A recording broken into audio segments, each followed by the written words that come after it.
ესე იგი ძალიან დიდი ხნის მანძილზე თავს ვიკავებდი რაღაცეებზე. ძალიან ბევრი მითქმა მოთქმა გამოიწვია რაღაცეებმა და საერთოდ ვიდეოს ჩაწერას გეგმავთ ერთ პიროვნების მიმართ, რომელმაც მე ვიდეო მომიწყნა პირადად. მას უნდა არ ვაპირებდი ვიდეოს ჩაწერას მაგ ადამიანზე, უბრალოდ მის არგუმენტებზე. მაგრამ მთხოვეს ამოდენიმე ჩემმა მეგობარმა, რომ ეკრემ ჩაწერო და უპასუხო, რომ რაღაცები არ ეკონოსო მაგ ადამიანსო. და ამიტომაც უნდა ვაპირებ ჩაწერას. ისე ასე პირდაპირ მიმართავ, ახლა თუ არის აქ რამე გადაეცით მაგივერის დებატებში ვიძახებ. სადაც უნდა იქ გავმართავ დებატებს მასთან. თუ უნდა მას და არ დამბლოკავს და არ ემასიზამს. ეს აგენტია. ხო, საპატრიარქოს აგენტმა. მომიძღვნა მე. ხო და იქ ამოსო გამაცამტვერა და მომიგო და თელი ამბები და არ ყოფილა დებატები არ შედგა არაფერს ჩვენდეო. მადლობა მენტორ. საჩუქარი გამიკეთეს? აი ახლა ყველაფერს ვიტყვი მაგ სიონისტებზე, ვინ არიან, რა არიან, რომ ყველაფერი მინდა ერთიანად ვთქვა და ვთქვა საერთოდ პროტესტანტიზმი რას ქადაგებს. ესეც მინდა ვთქვა, რომ ძალიან ბევრი რაღაცები მოგვაწეპეს ჩვენ, დაგვაბრალენ. ეს არის ის ხალხი, ვისაც არ ესმის პროტესტანტიზმი რას ნიშნავს საერთოდ, რა არის, რას ქადაგებს პროტესტანტიზმი. გივერი რაღაცები ლაპარაკა, იბოდიალა რაღაცები და ამიტომ მომიწევს მარიამის თქმა ლაპარაკი და აქ არგუმენტებს გავამჟღერებ და მაშინ უპასუხოთ თქვენ უნდა. ვინც იცავთ მარიამოლოგიას, ვინც მისდევთ. სხვადასხვა რუსეთშიც იყო ეს მართლმადიდებლურ ეკლესიაში, მე მგონი ერთ-ერთი ვლადიმერ სოლოვიოვი იყო მაგ მარიამოლოგიის მიმდევარი, არ მახსოვს ზუსტად თუ არ მატყუებს მეხსიერება უკვე ასაკიანი კაცი ვარ დაუბერდი. ასე რომ რაღაცები მოვიწყდება. კარგი, მაშინ ასე დავიწყეთ. პირველი რაც მე მინდა უპასუხო, ეს არის პროტესტანტიზმი. რა არის პროტესტანტიზმი? რა არის პროტესტანტული მოძღვრება? სიტყვა პროტესტანტი მოდის ლათინურ სიტყვიდან პროტესტარი. პროტესტარი არ ნიშნავს მისი პირვანდელი გაგებით, ეტიმოლოგიური გაგებით არ ნიშნავს პროტესტს, არამედ ეს ნიშნავს საჯაროდ სახალხოდ სიმართლის დაცვა, სიმართლის გაცხადება, სიმართლეზე ლაპარაკს. ამას ქვია სიტყვა პროტესტარი ლათინურიდან, რო ვიცოდეთ. აქედან პროტესტანტები ამბობდნენ, რომ ჩვენ ვართ ის ხალხი, ვინც საჯაროდ რატო დარჩა ეს საჭირო, რატო იყო საჭირო. იმიტომ თქვენ უნდა გესმოდეთ, როდის იყო. ლუთერი დაუპირისპირდა მაშინდელ კათოლიკურ იმას აქვია სამყაროს, კათოლიკურ სამყაროში იყო ასეთი სწავლება. იყო ესეთი რომ ინდულიგენციები იყო, ინდულიგენციები შეიძლება ცოდვის გამოსყიდვა, კიდევ ინდულიგენციები შეგეძლო ცოდვის ჩადინა წინასწარ და გადაგეხადა. ასევე სწავლება იყო ჯოჯოხეთსა და სამოთხეს შორის შუამავალესაც ქვია განსაწმენდელი. უამრავი ესეთ რაღაცები იყო, რასაც არაბიბლიური სწავლება ქონდა და ამიტომ ლუთერი იყო იძულებული დაპირისპირდებოდა ამას. ლუთერი კათოლიკურ ეკლესიას არ დაუპირისპირდა, ლუთერმა დაუპირისპირდა იმ სწავლებას, რომელიც კათოლიკურ წიაღში იყო. ამას დაუპირდა. ლუთერის იდეა ეს იყო. ლუთერი არ ფიქრობდა საერთოდ ცალკე პროტესტანტული ეკლესიის დაარსებას ან მიმდინარეობის შექმნას. ამაზე არც უფიქრი არ ასწავდეს ლუთერს. მაგრამ კათოლიკურმა ეკლესიამ როგორც შვევია არ მიიღო ეს ყველაფერი და ანათემას გადასცა ლუთერი და გადასცა მისი ყველა სწავლება და აქედან ლუთერი გალდევნეს ეკლესიიდან, გალდევნეს და იყო გარიყული. ამიტომ ლუთერის სიკვდილის შემდეგ გამოჩნდა ხალხი და ვინც მის მოძრაობაში ჩაუდგა და აქედან დაერქვა მათ პროტესტანტები. პროტესტანტებს აქვს 5 დებულება, ყველა მიცის, მაგრამ მე ძირითადად ვილაპარაკებ სოლო სკრიპტურაზე, იმიტომ რომ სოლო სკრიპტურაც არასწორად ესმით ხალხს. სოლო სკრიპტურა ხალხო არ ნიშნავს, რომ მარტო წმინდა წერილი ვცარგებლობ ჩვენ და არ იქნება წმინდა წერილი. სოლო სკრიპტურა ნიშნავს თავის არში, რომ უმაღლესი ავტორიტეტი არა ეკლესიას ეკუთვნის, არა ადამიანს ეკუთვნის, არა რომელიმე საეკლესიო მამას ეკუთვნის, არამედ უმაღლესი ავტორიტეტი ეკუთვნის ბიბლიას, ღმერთის სიტყვას, რადგანაც ის უცვლელია და ის უშეცდომოა. ეკლესია ცდება, ადამიანი ცდება. ამიტომ ადამიანი რო არ დაიღუპოს და ადამიანმა შეცდომით არ ქონდეს რამე წარმოდგენები, ამიტომ მას სჭირდება სტანდარტი, კანონი, ბიბლიის კანონი ებრძოლის სიტყვა და ნიშნავს საზომს. ებრაულიდან აიღეს მაგ როიცოთ ეგ სიტყვა. საზომი ნიშნავს ის რაც სტანდარტია, რაზეც იზომება ჭეშმარიტება და რაზეც არ იზომება ჭეშმარიტება. აი ესაა საზომი, კანონი ამას ქვია. ბიბლიის კანონი. ეს არის ის 66 წიგნი, 67 წიგნია, რომელიც აქედან გამომდინარეობს, რომ ეს არის საზომი ყველა მოძღვრების, ყველა სწავლების, რაც აქვს, ამაზე იზომება. ამას ქვია სოლო სკრიპტურა, ანუ უმაღლესი ავტორიტეტი ეკუთვნის ბიბლიას. დანარჩენი დამხმარე ლიტერატურა ყველა კარგია, მაგათ შემოულა და ყველა ვინც შემოულა და ვინც იფიქრა და ვინც რაღაცა დადო და წვალობდა და ფიქრობდა და ეძებდა სიმართლეს.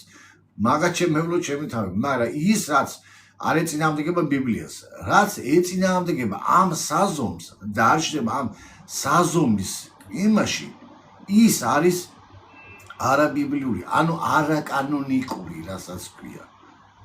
ხდებით, არაკანონიკური, აქედან გამომდინარე ეს ნიშნავს იმას, რომ მას არ აქვს ის უმაღლესი ღვთაებრივი სტატუსი, ღვთაებრივი ავტორიტეტი, ღვთის სულიერება, რაზეც პავლე მოციქული ამბობს მეორე ტიმოთეს 3:15-ში. მთელი წერილი ღვთის სულიერია, ჩვენთან დასარიგებლად, სამხილებლად. ეს არის ის, რაც სოლო სკრიპტურას ნიშნავს. მერე მოდის მხოლოდ წმენით გამართლება. ამაზეც ძალიან ბევრი მითქმა-მოთქმა მოგზო, ვითომ პროტესტანტები აღიარებენ მარტო წმენით და მარტო იმას. არა, ჩემო კარგებო, პროტესტანტები არ აღიარებენ მასე, მთლიან პროტესტანტებს ვამბობ. პროტესტანტებში არის ძალიან ბევრი მიმდინარეობა, ანუ განშტოება, რასაც ქვია. პროტესტანტული ეკლესია ეს მარტო ერთი ეკლესია არ არის, ამ ეკლესიაში არის ბევრი მიმდინარეობა, როგორც მართლმადიდებლებში არის ბიზანტიური, კოპტური, სირიული, სომხური, რუსული, უკრაინული, ეს ყველა არის ერთ ცალსაკია, ასევე არის სტარობლიცების, ტალავერები, ხლისტები, ეგეც მართლმადიდებლური სექტებიდანაა ყველა წამოსული. აგერ ნიკოლას ნარიმანი რო ყავთ კიდევ ეგეც არის, მამა ბასილი რო ყავთ გლდანში, ისიც კიდევ მართლმადიდებლობას იბრძოლებს, აგერ კიდევ დავით ისაკაძე როა, ეგეც კიდევ მართლმადიდებლები იმიდან მოდის. ანუ ამის პრეტენზია რომ თქვა რომ პროტესტანტები დაყოფილია, ეგ არის აბსურდი. მართლმადიდებლები დაყოფილია. ამით არ განისაზღვრება ჭეშმარიტება. ეს არის თითიდან გამოწვევი სისულელი არგუმენტი. ესე იგი, რწმენით გამართლება. არის პროტესტანტებში რწმენით გამართლებაზე, ვინც ძალიან მცირე ჯგუფია, ეგა მათ უძახიან ნეო 50-იანებს უძახიან, თანამედროვე სიტყვით უფრო ხარიზმატებს უძახიან. ეს даже ყველა ხარიზმატიც არა ეგრე. ხარიზმატებშიც არის დაყოფა. და არის ეს ხალხი, ვინც ამბობს, რომ მხოლოდ და მხოლოდ რწმენით არის გამართლება, არაფერი არ არის საჭირო და აი მე მწამს და всё. მაგრამ ოფიციალური პროტესტანტული, რასაც ის დებულება არის, solo fide, მხოლოდ და მხოლოდ რწმენით, ეს არ ნიშნავს მხოლოდ და მხოლოდ მე მწამს და ასე გავჩერდი. ამას არ ნიშნავს ეს ხალხი, ამას არასდროს არ ასწავლიდა პროტესტანტიზმი. პროტესტანტიზმი ასწავლიდა ყოველთვის, თუ შენ გწამს, შენ თანხლები ნიშნები უნდა გახდეს, შენი საქმეები უნდა ამოწმებდეს შენ რწმენას. და ეს არის აქედან გამოსული რწმენის სიტყვიდან გამოსული დეფინიციიდან, გამოსული ეს, იმიტომ რომ ებრაულად რწმენა ეს არის ემუნა. ემუნა ნიშნავს მტკიცე დგომას ერთ ადგილზე და ასევე მინდობას, ნდობას ღმერთის მიმართ. რას ნიშნავს ეს ნდობა? ნდობა როდის გამოიხატება? როცა მე უბრალოდ ასე მჯერა რაღაცას, თუ ნდობა გამოიხატება, როცა რაღაცა გარემოში ხარ და ამ გარემოში შენ რაღაცას მოქმედებ. სხვათა შორის ებრაულად ემუნა, რწმენა, ზმნა, ეს არ არის ზედსათავის სახელი, არსებითი სახელი. ეს არის ზმნა. ზმნა თავის თავში უკვე მოქმედებას მოიცავს და საქმესაც მოიცავს. ესაა ძალიან მნიშვნელოვანი, რომ ჩვენ გვესმოდეს რაზე მიდის ლაპარაკი. თავისთავად რწმენა მოიცავს საქმეს და ეს საქმე უნდა ამყარებდეს შენ რწმენას. ესაა მნიშვნელოვანი. ამის დეფინიცია უნდა გავასაზღვროთ. მაგრამ აქ არის კიდევ სხვა მოტივი, სხვა უკიდურესობა შეიძლება. არის კატეგორია ხალხი, ვისაც მაგალითად არ წამდა. ისე არ ჯეროდა და დადიოდნენ ეკლესიაში, აი რა ქვია, ლუთერმა რატო თქვა საერთოდ ლუთერს რატო მოუწია ამ სოლო ფიდეს თქმა? აი ესეც ისტორიული კონტექსტი, როცა ჩვენ არ ვიცით, ჩვენ გონია რომ ლუთერი უპირისპირდება საქმეს. ლუთერი საქმეებს კი არ უპირისპირდება, ლუთერი უპირისპირდებოდა რიტუალებს, მტარ რიტუალებს. მტარი რიტუალები, რომელიც იყო იმ დროს. მაგალითად, დღევანდელ დღეს, რო ავიღოთ, გავაჩეროთ ნებისმიერი ქართველი, ყოველი მესამე კითხვის, მე ტაძარში დავდივარ, სანთლეს ვანთებ, მე ქრისტიანი ვარ, მე მწამს, მე რწმენით ვარ. ეს არის ის ქრისტიანი, რომელიც პრაზნიკებზე დადის, ეკლესიაში დღესასწაულებზე და მე ამის სანთლეს დაანთებს და ამით შემოიფარგლება მისი რწმენა. ამაზე ამბობს ლუთერი, რომ ესეთი საქმე არ გადაგარჩეს, ამ ქალს რწმენა არ აქვს. ამ ქალს აქვს ისო სანთლეს დაანთებს, всё ამით ამ ღმერთს ასიამოვნა და მან რელიგიური ვალი საქმე მოიხადა და всё ის გვდელი მასზე ილოცებს და მას უკვე ის ნეტარია და ეს ამაზე ამბობს ლუთერი, რომ ეს არ გადაგარჩინთო თქვენო თუ რწმენა აგაქვთ და ამ რწმენას თუ არ მოყვება შესაბამისი ნაბიჯები, ანუ შენ რწმენას თუ არ ამყარებს შენი ცხოვრების წესი, მაშინ ფუჭია ეს ყველაფერი. რა არის რწმენა და საქმეებია? ეს ერთი მედალია. ერთი მედალის ორივე მხარეა, რომ იცოდეთ. ერთი მედლის ორივე მხარეს ოუზახიან. ანუ რა არის საქმე? საქმე, რწმენის საქმე, ეს არის ჩვენი ცხოვრების წესი, სტილი. მე მწამს ისე როგორც ვცხოვრობ, ანუ როგორც ვცხოვრობ, ისე მწამს. აი ეს ამ ყველაზე კარგი და აი სწორი დეფინიცია რო ვთქვათ ამაზე ჩვენ ახლა ბევრი რო არ გავჩერდეთ. ანუ ამაში შევთანხმდით, რომ განსხვავება არ არის არც პროტესტანტებში ამ საკითხში და არც მართლმადიდებლებში. უბრალოდ მართლმადიდებლებს, ზოგიერთ მართლმადიდებლებს დამახინჯებულად ესმის პროტესტანტიზმის ესწავლება. მართლმადიდებლებმა ეს მოიგონეს იმის გამო, პროტესტანტებს იმის გამო დააბრალეს, რომ პროტესტანტებმა თქვა, რომ რიტუალები არაა საჭირო ღმერთთან დაახლოებაზე. რიტუალები არ დაგაახლოვებს ღმერთთან. რიტუალები არ ცვლის შეცხოვრებას. ამიტომ მართლმადიდებლებმა მოიგონეს ესეთი რამე, რომ აი, ხო ხედავთ, პროტესტანტებს არ ჭირდება, მაგრამ ბიბლიური ჭეშმარიტი საქმეები, რაც იგულისხმება, ეს არის ცხოვრების წესი. და გალატელთან მე-6 თავში როა სულის ნაყოფები. ის სულის ნაყოფები დაყვება მორწმუნე ადამიანს. ამაზე მიდის ლაპარაკი. მეზე არაფერზე. ამიტომ შევთანხმდით, ახლა მე აღარ გავაგზელებ ბევრს ამ საკითხზე, შევთანხმდით, რომ სიტყვა პროტესტანტი ეს ნიშნავს საჯაროდ, საყოველთაოდ სიმართლეს აღიარება და სიმართლეს საუბარს, ამას ნიშნავს. სოლო სკრიპტურა ნიშნავს ბიბლიის უმაღლეს ავტორიტეტს, მაგრამ ეს არ გამორიცხავს სხვა დამხმარე ლიტერატურას სწავლებები, რომელიც შენ შეიძლება გამოიყენო შენს ქრისტიანულ პრაქტიკაში არ გამორიცხავს. აქ არის მთავარი ნიუანსი, რომ უმაღლესი ავტორიტეტი ეკუთვნის წმინდა წერილს, იმიტომ რომ ადამიანები ცდება, ეკლესია ცდება და ბიბლია გვაჩვენებს ჩვენ ნათლად, რომ ეკლესია ცდება. შვიდ ეკლესიას იესო ქრისტე ამხელს გამოცხადების წინში. შენ ესოდვა გაქვს, შენ ესოდვა გაქვს, შენ ესოდვა გაქვს. ანუ ეკლესია უცდომელი არ არის, ეს არის მოგონილი სისტემა, ისევ ხალხის სამართავის სისტემა, რომ ეკლესია უცდომელია და არიქა რასაც ეკლესია ითქვის, ისაა სწორი. და ამ ეკლესიის სათავეში ისეთი მარგინალი ხალხი იყო და პედოფილი ხალხი, რომ აღარ იკითხო რა. ну აღარ ვამბობ ახლა მაგაზე არ მინდა შავი პიარი გავუკეთო კიდევ მაგათაც. შალომ იეშუა ჰამაშიახ. მე იეშუა ჰამაშიახი არ ვარ, იეშუა ჰამაშიახი იესო ქრისტეა. აი ესა რაც მე მინდოდა თქვა, მე თქვა. ეხლა ისა რა ქვია მარიამზე უნდა თქვა, ხო, მარიამზე. მარიამ ღვთისმშობელზე. იმ რაღაც ცილი დამწამეს მე და მინდა რომ ესეც განმარტო სწორად რა არის მარიამ ღვთისმშობელს, როცა ჩვენ ვამბობთ ის ქალწული იყო. უყურე, მარიამ ღვთისმშობელი, როდესაც ჩაისახა სული წმინდის მეშვეობით, ის იყო ქალწული. იესო მშობიარობის დროსაც ის იყო ქალწული. მაგრამ იესო ქრისტეს მშობიარობის შემდეგ ის აღარ იყო ქალწული. განწმენდის დღეები გააკეთა. განწმენდის დღეების მსხვერპლი მოიტანა. თუ ის დარჩა ქალწულად, მაშინ განწმენდის დღეების ის აღარ იყო საჭირო, მიტანა მსხვერპლი. მეორე, მან პირმშოს გამოსასყიდი მიიტანა იოსებმა და ამან. აქედან გაუმდინარეს, რომ მარიამი დარჩა მარად ქალწული, ეს არის ისევ თითიდან მოგონილი არგუმენტი. რატო?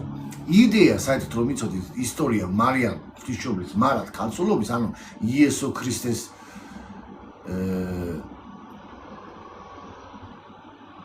რა ქვია, იესო ქრისტეს მშობიარობის შემდეგ რომ მარიამ ქალწული გახდა მარად ქალწული და დარჩა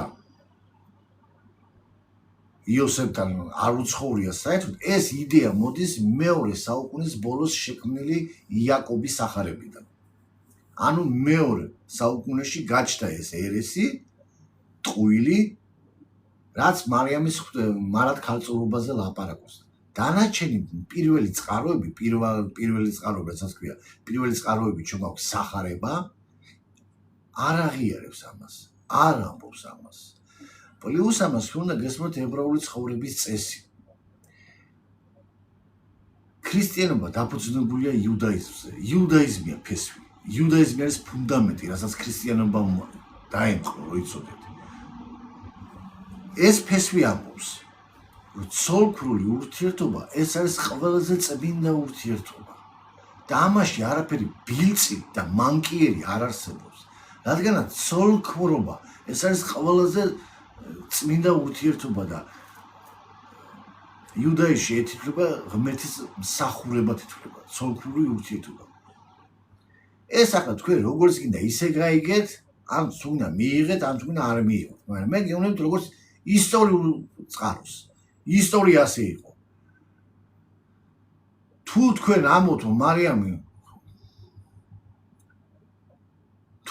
ამბობთ, რომ მარიამ ღვთისმშობელი იყო დარჩა მარად ქალწული, მაშინ თქვენ უნდა მიპასუხოთ ესეთ შეკითხვას და მას შვილები არ ყოლია. მაშინ უნდა გაცეთ ესეთ შეკითხვას. პირდაპირ გეუბნებით. რატომ მოიტანა იოსებმა იესო ქრისტეს პირმშოს გამოსასყიდი და რატო არის იესო წოდებული იოსების პირმშო, როცა იოსებს პირმშო ყავდა? სხვა ცოლიდან ხო თქვენ ასწავლეთ ასე, რომ სხვა შვილები ყავდა. რატო აკეთებს ამას და რატო ეს სახარებაში ხაზს გასმით? ეს ძალიან მნიშვნელოვანი მომენტია და ამ შეკითხვას უნდა გასცეთ პასუხი.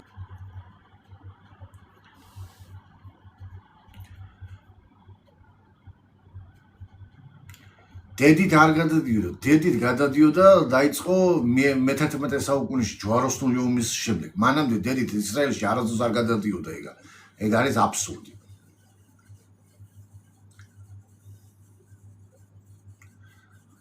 ანუ ეს მარიამზე მინდა ვუპასუხო. რომ ეს ივერი დამამბრალა რაღაცები და ალბათ მოიცლით შენ მეგობარი გიო სხვათა შორის შენ გეხება რომ ისმენ მოიცალე და ჩავწეროთ ვიდეო და გავაკეთოთ ამაზე რომ ამოუწურულოდ გავცე პასუხი ამ ადამიანს რომ ხალხმა მოისმინოს. კიდევ რამე შეკითხვა ხო არ არის ივერის ვიმე ხო არ მოგისმენიათ რამე ხო არ არის ხო და მე ახლა ისრაელზე უნდა გადავიდე თემა და სიონიზმზე და ამიტომ მინდა ცოტა რამ ამ სიონიზმზე და იმაზე ვილაპარაკო.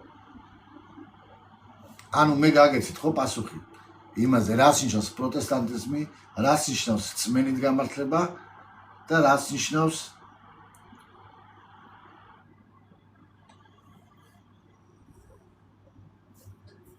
და ვილაპარაკეთ ცოტა რამ მარიამზე.